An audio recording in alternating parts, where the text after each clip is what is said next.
Hola familia, ¿qué tal? Hoy les traigo un nuevo video. Dijo Joseph Goebbels que una mentira repetida adecuadamente 1000 veces se convierte en una verdad. Hay un concepto que les gusta usar a los comunistas cubanos para justificar cuánta violación existe dentro de la isla. En Cuba se violan todos los derechos humanos y civiles, como ya hemos visto y demostrado en otros videos, y el régimen y sus adeptos justifican esto con la misma respuesta siempre. Cuba es una plaza sitiada. Hay una razón en teoría para este sitio y los que hemos estudiado magisterio en Cuba sabemos de qué se trata. Hay algo en los programas de estudio de Cuba que se llama Diferendo Estados Unidos-Cuba y hace mención a esa supuesta amenaza militar por parte de Estados Unidos desde que Cuba era territorio español hasta nuestros días. En teoría, según esta versión del régimen cubano y sus adeptos, el gobierno de Estados Unidos tiene una continua intención de invadir a Cuba y por ello el régimen cubano se comporta como una plaza sitiada y esto le da autoridad para violar cualquier tipo de derecho humano que exista dentro de Cuba. Pero, ¿cuánto hay de verdad en esa teoría de plaza sitiada? Vamos a ver ejemplos concretos que desmontan esta teoría y comencemos por uno de los más antiguos. Comencemos por la correspondencia entre Jefferson y Monroe. Esta correspondencia tuvo lugar en 1823. Recordemos que el 4 de julio de 1776 se independizan las 13 colonias de Norteamérica mediante una guerra que trajo consigo, entre otras cosas, el consecuente sentimiento americanista y antieuropeísta. Apenas 47 años después de esa guerra, con ese sentimiento todavía a flor de piel, tiene lugar esta correspondencia entre Jefferson y Monroe. En esta carta se mencionan cosas interesantes como: nuestra máxima primera y fundamental debe ser nunca enredarnos en los problemas de Europa. Nuestra segunda máxima, nunca sufrir que Europa se mezcle en los asuntos de este lado del Atlántico. Estas dos máximas resumen claramente la preocupación por parte de Estados Unidos de que Europa no siguiera controlando los destinos de América. Pero hay un párrafo clave en esta carta que está relacionado con Cuba y dice: pero tenemos que preguntarnos una cuestión. ¿Deseamos adquirir para nuestra confederación una o más de las provincias españolas? Yo confieso honestamente que siempre he mirado a Cuba como la adición más interesante que podría hacerse a nuestro sistema de estados. El control que, junto con Florida, esta isla nos dará sobre el Golfo de México y los países e istmos que la rodean, así como todas esas aguas que fluyen ahí, llenaría la medida de nuestro bienestar político. Sí, me doy cuenta de que esto podría no obtenerse nunca, inclusive con nuestro consentimiento, excepto por medio de la guerra, y que su independencia, que es nuestro segundo interés, y especialmente su independencia de Inglaterra, puede ser asegurada sin ella. Yo no tendría dudas en dejar mi primer deseo para ocasiones futuras y aceptar su independencia con paz y con la amistad de Inglaterra, preferible a una asociación bajo el riesgo de guerra y de su enemistad. Creo que queda claro que ya desde 1823, aunque resultaba interesante para los Estados Unidos tener a Cuba como un estado más y que junto con la Florida les daría un control enorme sobre el Golfo de México, aunque esto era muy tentador, primaba el sentido común y la idea de que lo más importante era la independencia de Cuba, con paz y con la amistad de Inglaterra. Desde aquí ya comienza a desmontarse ese falso mito del diferendo Estados Unidos-Cuba y esa justificación de plaza sitiada ya desde aquí comienza a caer por su propio peso. Avancemos un poco más en el tiempo. Vamos al 10 de diciembre de 1898 en la firma del Tratado de París, artículo 16. Dice: queda entendido que cualquier obligación aceptada en este tratado por los Estados Unidos con respecto a Cuba está limitada al tiempo que dure su ocupación en esta isla, pero al terminar dicha ocupación aconsejarán al gobierno que se establezca en la isla que acepte las mismas obligaciones. Después de establecer varios requisitos en el acuerdo firmado en París, aquí hacen una mención clara a un límite de tiempo de la ocupación de Estados Unidos sobre Cuba. Se le pone límite, aunque no se dice exactamente de cuánto tiempo se está hablando, pero sí está claro que hay un tiempo definido y que la ocupación no será eterna, que hay un interés en entregar el gobierno. Y si leemos esto de forma aislada, puede parecer que Estados Unidos pretendía quedarse de forma indefinida en Cuba. Y esto es lo que hace justamente el régimen cubano para fortalecer su teoría de plaza sitiada. Pero avancemos un poco más en el tiempo. Vamos a ver qué dice el diario de sesiones del Congreso de la República de Cuba en la primera legislatura en 1902, el volumen 1, número 1, en la sesión extraordinaria del 5 de mayo de 1902 en la página número 4. En esta página, el representante Carlos Manuel de Céspedes, hijo, traduce y lee el comunicado del interventor Leonardo Wood, quien dice: a los senadores representantes electos, Congreso cubano, en nombre del presidente de los Estados Unidos de América y como gobernador militar de la isla de Cuba, tengo el honor de dar a ustedes la bienvenida y desearles sinceramente el mayor éxito en la grande obra que pronto han de emprender. Se ha convocado a ustedes únicamente con el propósito que explica el párrafo segundo de la orden número 101 fechada en La Habana el 14 de abril de 1902, y ningún poder legislativo será concedido al Congreso hasta después del traspaso formal de gobierno a gobierno electo, traspaso que se efectuará al mediodía del 20 de mayo de 1902. Se solicita a ustedes que notifiquen oficialmente, con la mayor brevedad posible, quiénes han sido electos, presidente y vicepresidente de Cuba, y quiénes senadores y representantes, a fin de que yo pueda transmitir estos informes al presidente de los Estados Unidos de América. Y continúa el memorando haciendo énfasis en la prisa de que se pusieran de acuerdo antes del mediodía del 20 de mayo de 1902 para que el interventor Leonardo Wood hiciera el traspaso de poder al nuevo Congreso cubano. Aquí se vuelve a desmontar otra vez esa falsa teoría de plaza sitiada. Estados Unidos entregó los poderes al Congreso cubano, en efecto, el 20 de mayo de 1902. Si seguimos en el tiempo y avanzamos un poco más, tenemos una muestra más reciente: la invasión por Bahía de Cochinos. La Brigada 2506 de cubanos con el apoyo de la CIA intentó invadir Cuba en abril de 1961. El presidente Kennedy retiró el apoyo a la invasión porque a los Estados Unidos no les interesaba claramente apoderarse de Cuba. Las razones no las conozco. Son casi todas especulaciones, pero la realidad es que Kennedy retiró el apoyo y esto demuestra claramente que no quería, como presidente de los Estados Unidos, invadir militarmente Cuba. Así que aquí se vuelve a desmontar otra vez la teoría falsa de plaza sitiada. Avancemos un año más, vamos a la crisis de los misiles en octubre de 1962. No voy a entrar en detalles de lo ocurrido en la crisis porque no viene al caso, pero en resumen, la Unión de Repúblicas Socialistas Soviéticas instala en Cuba, bajo solicitud de Fidel Castro, una batería de misiles nucleares. El gobierno de Estados Unidos toma medidas de protección, entre ellas una cuarentena a Cuba, que es lo que se conoce como el bloqueo naval, y entonces comienzan las negociaciones entre la administración Kennedy y Nikita Khrushchev.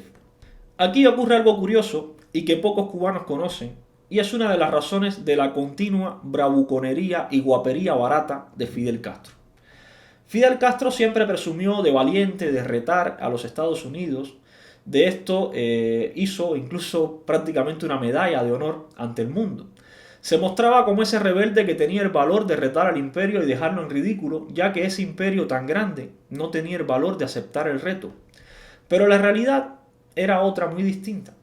Si miramos la correspondencia que mantuvieron Kennedy y Nikita Khrushchev, sabremos cuál es la causa de la pasividad de Estados Unidos respecto a la bravuconería de Fidel Castro.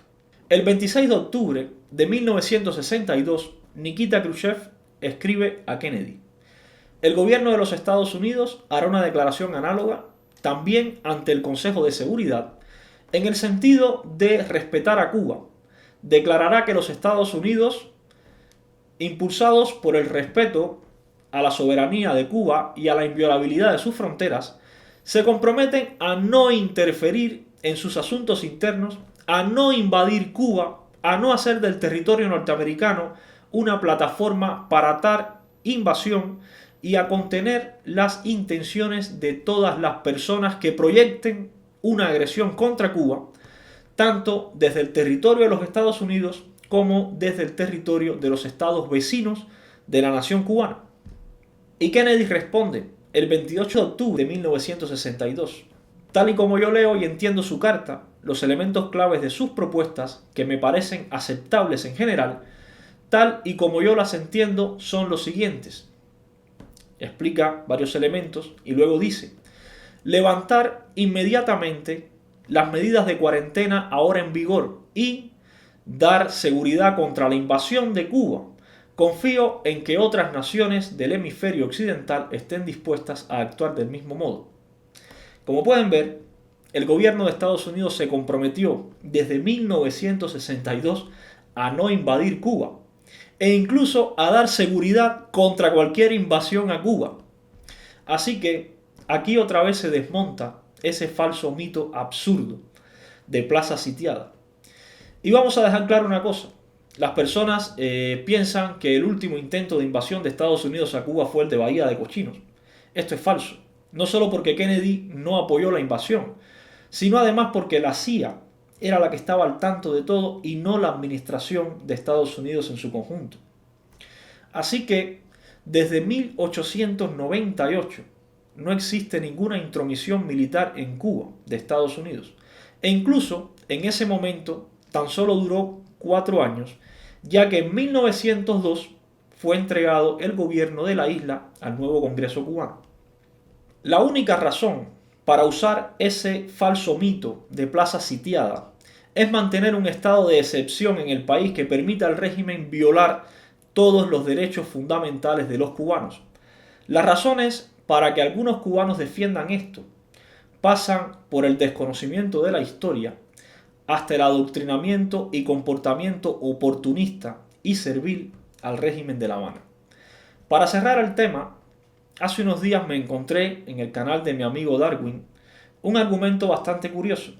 No es la primera vez que lo escucho, pero sí es la primera vez que lo veo y queda grabado, así que he pedido permiso a mi amigo para mostrarles un fragmento de video. Miren esto. El problema que yo veo es porque no estamos hablando solamente de, como tú dices, la dictadura, estamos hablando de Cuba. Y cuando se habla de Cuba, si uno quiere ser justo, tienes que analizar y tienes que balancear todos los factores, condiciones, dinámicas y todo lo que influye dentro de la realidad cubana. ¿Ok? Claro, y por eso vamos a poner a Cuba por encima de la Constitución. No puedes dejar el contexto histórico, global, político fuera cuando hagas esas críticas. Mira, te pongo un ejemplo. Mi papá hizo en Cuba un trabajo de investigación histórica muy seria por la cual tuve la oportunidad de conocer a varios de los mejores historiadores de Cuba. ¿Ok? Y una de las cosas que pasó en la Manigua, en las guerras mambises, una de las divisiones que había es que había ciertos mambises que proponían una república porque habían corrientes civilistas que venían de Europa y había la Revolución Francesa, Víctor Hugo había hecho Los Miserables, etcétera, etcétera, etcétera. Cuba estaba muy conectada con lo que es toda la filosofía y las ideas que venían de Europa. Y había un grupo de patriotas que decía que mientras se estuviera luchando contra el poder español, había que tener un alto mando militar y cuando se ganara la guerra, habría que estructurar la sociedad diferente. Ya desde la manigua cubana, estaba entre los cubanos el debate de qué tipo de liderazgo tener, dadas las circunstancias. Al señor Roger y a las varias personas que justifican la realidad cubana actual usando este argumento tan absurdo, se les olvida que, primero, su argumento se basa en una subjetividad de hace más de 100 años, que nunca llegó a concretarse. Nunca, incluso cuando la circunstancia era de guerra, en Cuba hubo un partido político por encima de las constituciones.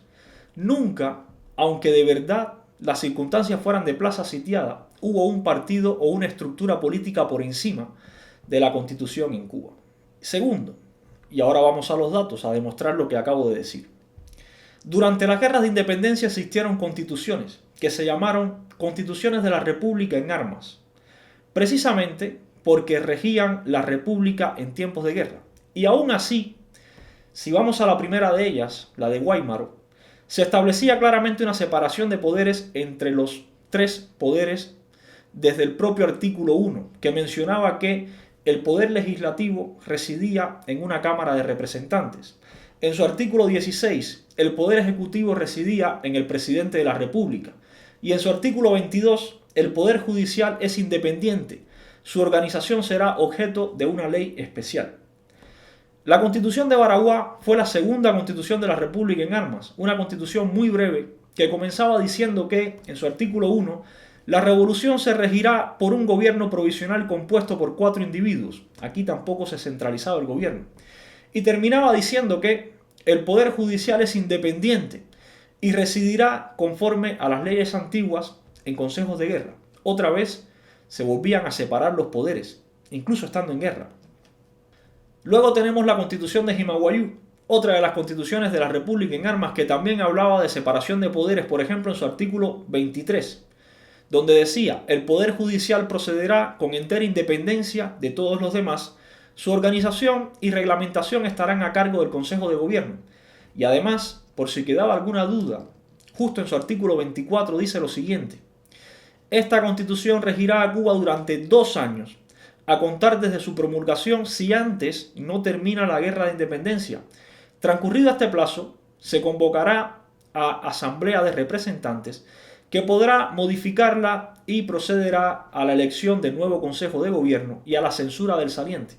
Aún estando en guerra, a ninguno de estos grandes cubanos se les ocurrió hacer irrevocable nada en el país, ni poner por encima de la Constitución a ninguna institución política, ni de guerra, ni de nada. Y todavía nos queda una Constitución de la República en armas, que es la de la Yaya, que es la primera Constitución cubana que tiene además parte dogmática y parte orgánica. Otra Constitución que deja muy claras las funciones del Consejo de Gobierno y la separación de poderes, algo que se puede constatar en el título 3 de la propia Constitución. Y en el título 2, además, habla de derechos individuales y políticos. Así que no. Para los amigos que, al igual que Roger, defienden este absurdo argumento de que incluso los mambises debatieron un gobierno autoritario por encima de la Constitución debido a la guerra, y que eso puede de alguna forma justificar lo que ocurre en Cuba hoy, esto es falso. Si bien pudo haber debate entre los mambises, la realidad es que nunca se puso en juego ni los derechos ni las garantías individuales de los nacionales, aun cuando Cuba estaba en guerra. Al contrario, aunque Cuba sí era una plaza sitiada en ese momento, en todas las constituciones de la República en armas se garantizó los derechos y la separación de poderes y nunca se estableció una estructura política por encima de la Constitución. El argumento de plaza sitiada, familia, es otro de los que cae por su propio peso. No hay forma de defenderlo, ni aún basándose en los periodos donde Cuba sí fue realmente una plaza sitiada. No hay ninguna justificación para que en Cuba se violen las libertades individuales y los derechos civiles y humanos de los ciudadanos cubanos.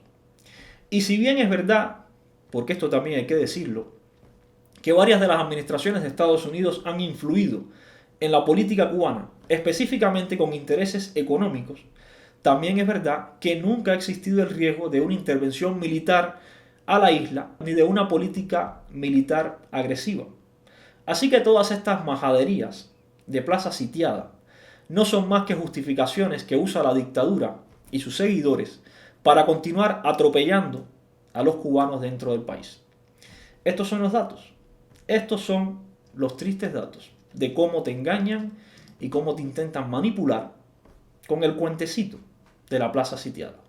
Las ideas, las que ustedes quieran, familia. Un saludo. Nos vemos en próximos videos.